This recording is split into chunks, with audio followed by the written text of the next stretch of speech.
The desolate highways of Florida became Aileen Wuornos' hunting grounds. These lonely stretches of road, often devoid of any human presence, provided the perfect cover for her dark deeds.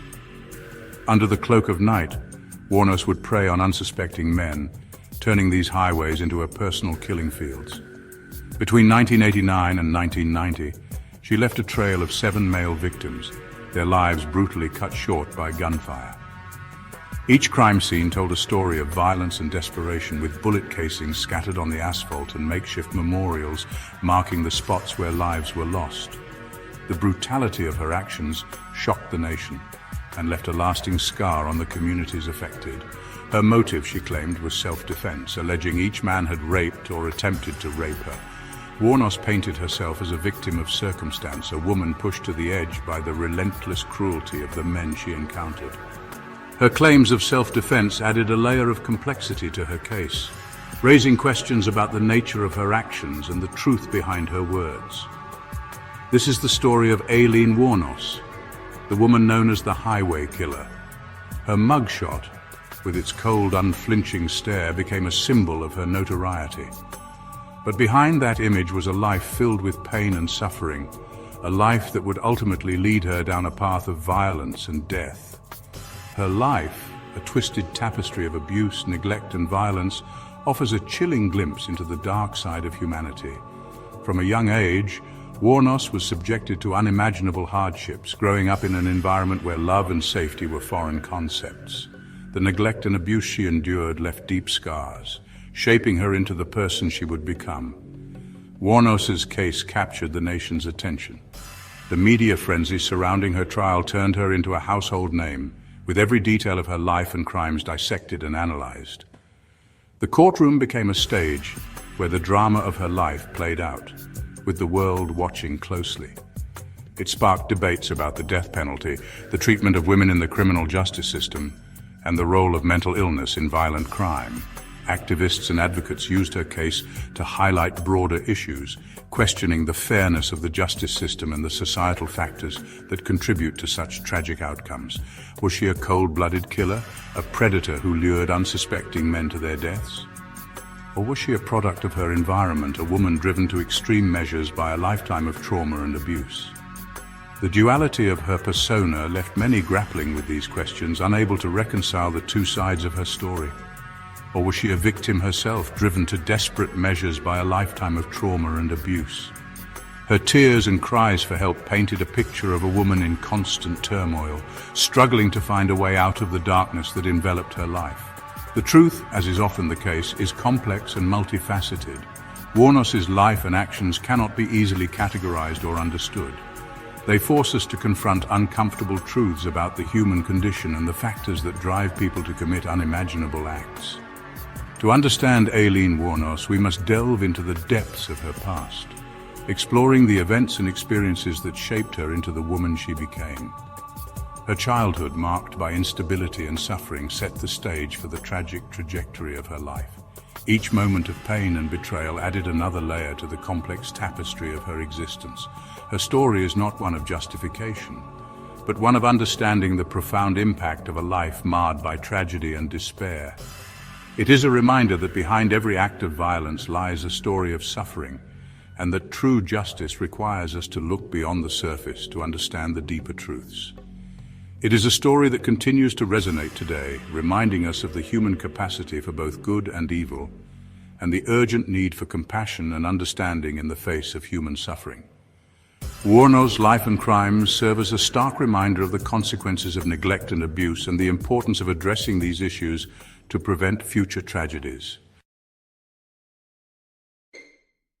Aileen Carol Wuornos was born on February 29, 1956, in Rochester, Michigan. Her life was marked by tragedy from the outset. Abandoned by her mother at a young age, she was left to the care of her grandparents, who subjected her to both physical and emotional abuse. Her childhood was a nightmare. Her grandfather, a known alcoholic, reportedly beat her severely. He also allegedly forced her to perform sexual acts. Aileen's grandmother, though perhaps less physically abusive, was emotionally distant and neglectful. By the age of 11, Aileen's life took another tragic turn. She was raped by a family friend, resulting in her pregnancy. The child was given up for adoption, and Aileen was ostracized by her community, labeled a troublemaker and a delinquent. This early exposure to violence, abuse, and neglect had a profound impact on Aileen's psyche. It left her deeply scarred, emotionally volatile, and ill-equipped to cope with the challenges of life. The seeds of anger, resentment, and mistrust were sown early on, setting the stage for a life spiraling out of control. With no support system and carrying the weight of her traumatic past, Aileen found herself in a world that was both unforgiving and relentless. Her childhood had been marred by abuse and neglect, leaving her with deep emotional scars that never truly healed. As she grew older, the lack of a stable home or a caring family pushed her further into the shadows of society. Aileen dropped out of school and turned to prostitution as a means of survival. It wasn't a choice made lightly, but rather a desperate attempt to find some semblance of control in a life that had spiraled out of her grasp. The streets, with all their dangers, became her classroom, teaching her harsh lessons about trust, betrayal, and survival. She was just a teenager, alone and vulnerable, navigating a world that offered little kindness or opportunity. Each night was a gamble, each encounter a potential threat. The innocence of her youth was quickly eroded by the harsh realities of street life, where every decision could mean the difference between life and death. The streets became her new home. They were cold, unforgiving, and filled with dangers lurking around every corner. Yet, they were also the only place she knew, a twisted sanctuary where she could at least predict the threats she faced. The constant movement from one place to another became a way of life, a never-ending search for a safe spot to rest, even if just for a moment. She drifted from town to town, engaging in risky behavior and encountering a revolving door of dangerous men. Each new town brought a fleeting hope of a fresh start, but the cycle of exploitation and abuse followed her wherever she went. The men she met were often predators, seeing her vulnerability as an opportunity to exploit rather than a cry for help. Substance abuse, particularly alcohol, became a way to numb the pain and escape the harsh realities of her life. The temporary relief it provided was a double-edged sword, offering a brief respite from her suffering while simultaneously dragging her deeper into the abyss. The more she drank, the more she needed to forget, creating a vicious cycle of dependency and despair. By the age of 34, Aileen was a hardened woman, her spirit worn down by years of hardship and exploitation. The once hopeful teenager had transformed into a weary survivor, her eyes reflecting the countless battles she had fought and lost. The years had not been kind, leaving her with a hardened exterior and a heart that had learned to expect the worst. She had known little else but abuse, neglect, and the constant struggle for survival. The scars on her body were a testament to the violence she had endured, while the emotional wounds ran even deeper. Trust was a luxury she could no longer afford, and hope was a distant memory, replaced by a relentless drive to simply make it through another day. Her experiences had fostered a deep-seated mistrust of men whom she viewed as potential threats and predators. Every interaction was tinged with fear and suspicion, a survival mechanism honed by years of betrayal and violence. The streets had taught her to be wary, to always be on guard, and to never let her guard down. The streets, though dangerous, had become her only source of income and a perverse sense of security. They were familiar in their unpredictability, a place where she knew the rules even if they were cruel and unforgiving. The constant hustle for money, the negotiations with strangers, and the ever-present threat of violence were all part of the life she had come to know. It was a vicious cycle, one that seemed impossible to break free from. Each day bled into the next, a monotonous loop of survival and despair. The fleeting moments of respite were overshadowed by the constant threat of danger, and the hope of a better life seemed like a cruel joke.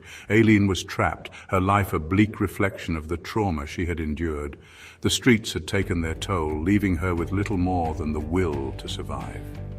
Her story was one of countless others, a tragic testament to the harsh realities faced by those who find themselves on the margins of society. Section 4. The Murder Spree, 7 Lives Taken. The year 1989 marked a turning point in Aileen Wuornos' life, a descent into a dark abyss from which there would be no return. It was a year that would forever change the lives of many, as Wuornos embarked on a path of violence and destruction. Her troubled past, filled with abuse and neglect, had set the stage for the horrors that were to come. It was then that her violent tendencies, fueled by years of anger, resentment, and fear, erupted in a series of horrific acts. The rage that had been simmering beneath the surface for so long finally found an outlet, and the results were devastating. Wuornos's actions were not just the result of a single moment of madness, but a culmination of a lifetime of pain and suffering. Her first victim was Richard Mallory, a 51-year-old electronics store owner with a criminal record of his own. Mallory, who had his own dark past, became the first in a series of tragic encounters.